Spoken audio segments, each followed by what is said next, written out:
అధికారంలో ఉండగా రాజధాని పేరుతో రైతుల భూములను సమీకరించిన చంద్రబాబు ఇప్పుడు ఎన్నికల్లో వెదజల్లేందుకు నిధుల కోసం మళ్లీ ఆర్థిక నేరగాళ్లని ఆశ్రయిస్తున్నారు. గత ఎన్నికలకు మించి ఘోర పరాజయం తప్పదని ఆందోళన చెందుతున్న ఆయన ఉనికి చాటుకునేందుకు యథావిధిగా డబ్బు కట్టలను నమ్ముకున్నారు. సీనియర్ నేతల్ని పక్కన పెట్టి ఆర్థికంగా బలవంతులైన ఎన్ఆర్ఐలు, రియల్ ఎస్టేట్ వ్యాపారులు, కాంట్రాక్టర్లను ఎన్నికల బరిలోకి దింపేందుకు గాలం వేస్తున్నారు. వాళ్లిచ్చే డబ్బుతో పాటు ఎన్నికల్లో వెదజల్లేందుకు తన చుట్టూ ఉన్న ఆర్థిక నేరగాళ్లకు కూడా నిధులు సమీకరించే పని పురమాయించారు.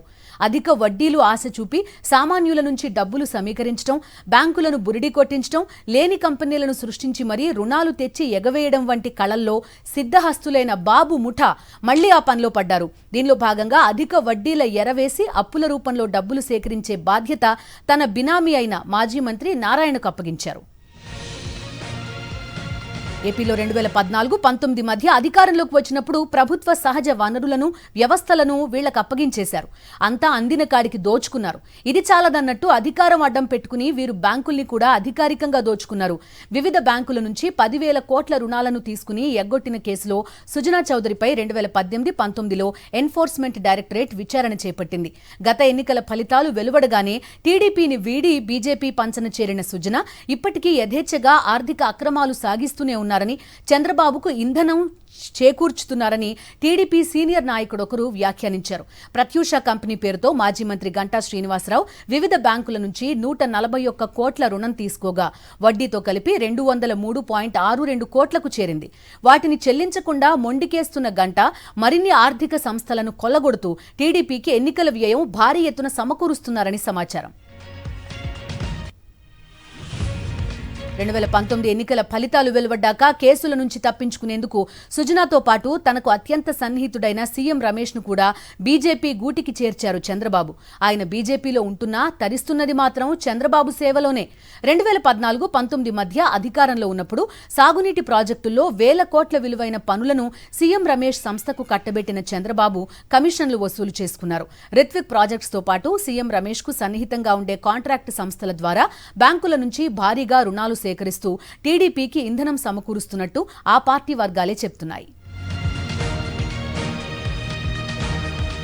మొబిలైజేషన్ అడ్వాన్స్ల రూపంలో ప్రభుత్వం నుంచి తీసుకున్న డబ్బులతో పాటు పోలవరం పనుల కోసం బ్యాంకుల నుంచి ట్రాన్స్ట్రాయ్ తీసుకున్న రుణాన్ని సైతం ఎన్నికల ఖర్చుల కోసం చంద్రబాబు వసూలు చేశారని, అలా ఇచ్చేశాం కాబట్టే తాము దివాలా తీయాల్సి వచ్చిందని ఇటీవల ట్రాన్స్ట్రాయ్ అధినేత రాయపాటి రంగారావు బహిరంగంగా ప్రకటించడం తెలిసిందే.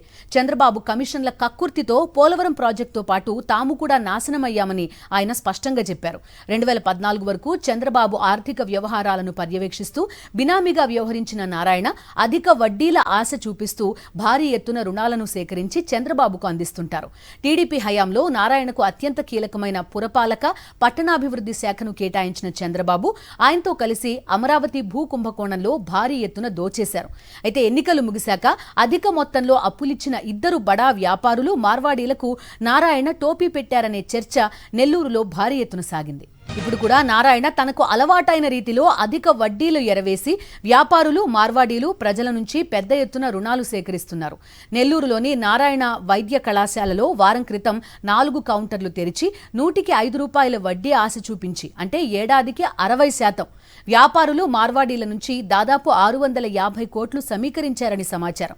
దీన్ని రహస్య ప్రాంతానికి తరలించిన నారాయణ అక్కడి నుంచి చంద్రబాబు సూచించిన స్థావరాలకు చేరవేయడంలో నిమగ్నమయ్యారని రాజకీయ వర్గాలు చెప్తున్నాయి.